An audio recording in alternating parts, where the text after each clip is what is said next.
Hey, I'm Super. I did a series of videos that I'm still doing for the month of October for this year on different horror film series.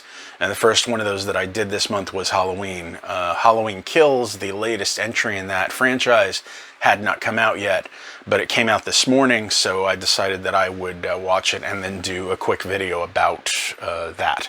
So, there are some amount of spoilers within this. If you don't want spoilers yet because you haven't watched the movie yet, I would hold off on watching this until afterwards. If you don't care about spoilers, I guess keep on watching because it doesn't matter. So this movie starts with the present day. According to the timeline of this movie, is Halloween 2018. And it starts out right where the other movie left off, with Michael trapped in a basement that is burning. Laurie Strode has been injured, and her daughter and her granddaughter are both trying to get her to the hospital to take care of her injuries. Michael escapes from the basement. At the beginning of this, he essentially gets out because the house is sort of collapsing on itself. He gets a fireman to grab onto his hand because they don't realize who it is in the fire, and then he just starts murdering the first responders at the scene. Then we go to the hospital. Laurie is there being worked on. They have a whole operation on her to see if they can save her or not, because she's lost a lot of blood and has some serious wounds. It has some flashbacks to stuff that happened 40 years ago to show us things that we hadn't previously seen within this timeline of the series of, Michael getting caught and arrested and all of those things. And it reintroduces Tommy Doyle, who had been in the original film as a child but is now an adult, played by Anthony Michael Hall, who most people probably know from like 16 Candles and The Breakfast Club, but he was like 16 at that point, and now he is, in his 50s. So he finds out that Michael is back and out there and killing people, and he, as well as one of the other kids that survived this attack back in 78, and a nurse that had also survived an attack of his back then, get together, and they start getting the entire town together to just deliver some mob justice, because they've decided that the police have failed, because there's no reason why this guy should have ever escaped in the first place. And they're not entirely wrong, but, a lot of this movie is about how mob justice goes bad. In fact, there is a line that is delivered by the character of Sheriff Brackett from the original film that is happens right after the mob justice goes really bad, and a man that they think is Michael Myers but isn't, and is just some other escaped convict, jumps to his death from a broken window of the hospital, and Sheriff Brackett says he's turning us into monsters. And thanks for that, very, very obvious statement of what this movie is about, because I would have never figured it out otherwise. I'm a complete imbecile. Sorry, I really hate when the movie has somebody in dialogue just spell out the theme for me, as if I couldn't figure it out. It feels like they're insulting my intelligence when they do that kind of thing, and it was just kind of a particularly egregious line that was just, no, don't do this, stop. Anyway, Michael goes around killing other people. Eventually they figure out that Michael isn't really after Laurie, he's actually just trying to go back home. That seems to be the recurring thing that happens when they map out where he had gone on his original murder spree and where he's going now, mapping out where the bodies are leading to, is back to the old Myers house. So they go back there. He's already murdered the current occupants of the Myers house at that point, and is continuing to murder people. Eventually he gets lured back out of the house and off to be beaten down by mob justice, which again doesn't really work. And this movie really does lean a lot more into the angle of that Michael is supernatural in some way, but doesn't explain it, which is perfectly fine with me, considering that when they've tried to explain it in a lot of detail in movies like The Curse of Michael Myers, it has been a complete failure and just a bunch of nonsense. They have a few scenes in here flashing back that have, I'm guessing that it's sort of a digitalized, body doubled version of Donald Pleasance playing Dr. Loomis, because they're using him in that, these scenes. He doesn't look as bad as like Tarkin in Star Wars Rogue One, which honestly, that didn't even look bad. It just didn't look real. This looks a little bit more realistic, so I think the technology has caught up a little. Like, it's not quite as much an uncanny valley to me as that version of the effect did back then. So they've made some progress in that, but it still was a little jarring. Overall, I think the movie actually works pretty well, and I'm curious to see where they go from here to the next movie in the series, which is supposed to be the end, called Halloween Ends, which will be released about a year from now.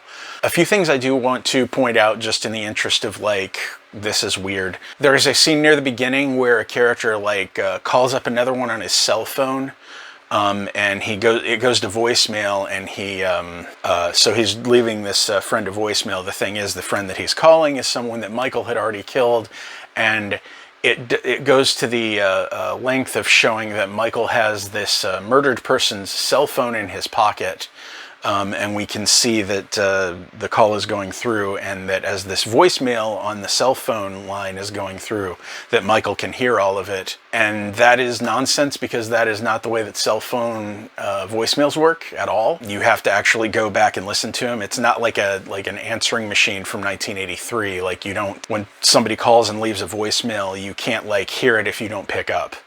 That's just not how that works. And also, it's kind of weird that Michael would even bother picking up a cell phone, because the movie also goes to great lengths to explain to us that Michael is like a 6-year-old child mentally from like the 60s. I don't understand how he would even know what a cell phone was or why he should pick it up.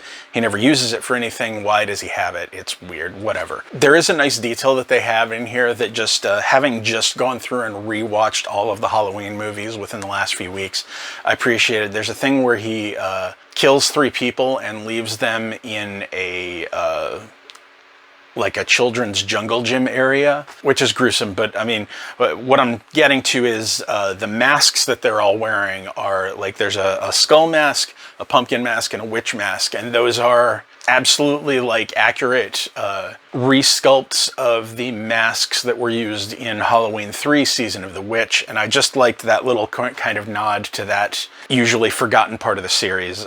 Just thought it was a fun little detail for me.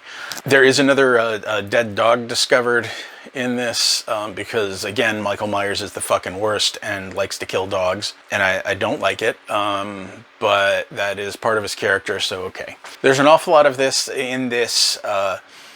I know this is a thing with slasher movies. It just is that people go, okay, well, let's split up and go off alone. And it's weird to me when I see this in a thing now, because I'm like, I learned that splitting up and going off alone is a bad idea when I was about 5 years old watching Scooby-Doo cartoons. How do these people all continue to do this over and over again? Because it just ends up with all of them getting murdered.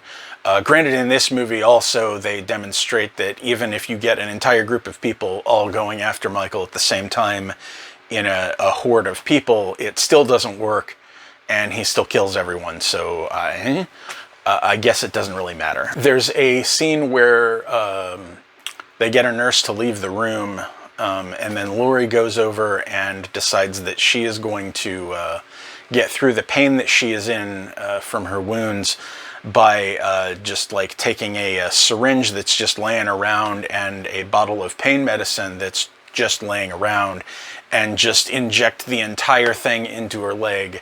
And I'm presuming that it is probably some kind of opioid or something similar to that, in which case, first, you shouldn't inject it like that. Secondly, the amount that she's injecting there seems like it should kill her very quickly. It doesn't, but it seems like something that there should be a little bit more of an adverse effect than the fact that she's able to walk around without being in a lot of pain for a couple of minutes. And then she's in a lot of pain because I guess she rips her stitches or whatever and has to go back to the room and lay down again. But I don't ever see a thing where they stitch her back up or anything or give her any other medical attention. She just kind of is bleeding more and in pain. I don't think there's any way that at a hospital in 2018 that a nurse would just leave out a bottle of opioids and a loose syringe for someone to just like jab themselves with.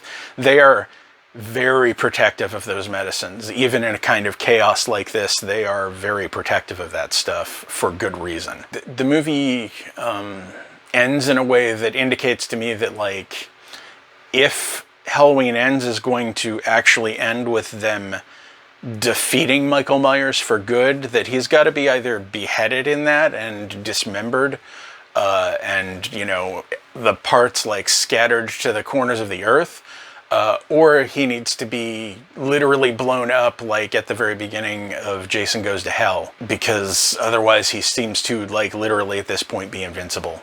So I don't know where they're going to go from here. I don't know if they've written themselves into a corner. I feel like they have a plan, but I don't know what it is. But we'll see what happens there, I guess. The movie, like, after the movie ends and it goes to the credits, it starts the credits with your classic Halloween theme music that, as I've talked about before, is very effectively spooky and creepy and just nice atmosphere. And it goes to that for a little bit, and then it switches to some kind of like current sort of pop punk sort of song called Hunter's Moon by some band I've never heard of called Ghost. And I mean, I guess it's not bad, but I think they actually probably would have been better off just looping the Halloween theme over the rest of the credits and letting that go, because it just kind of is a little bit of a jarring shift in tone there in the credits. And I think the credits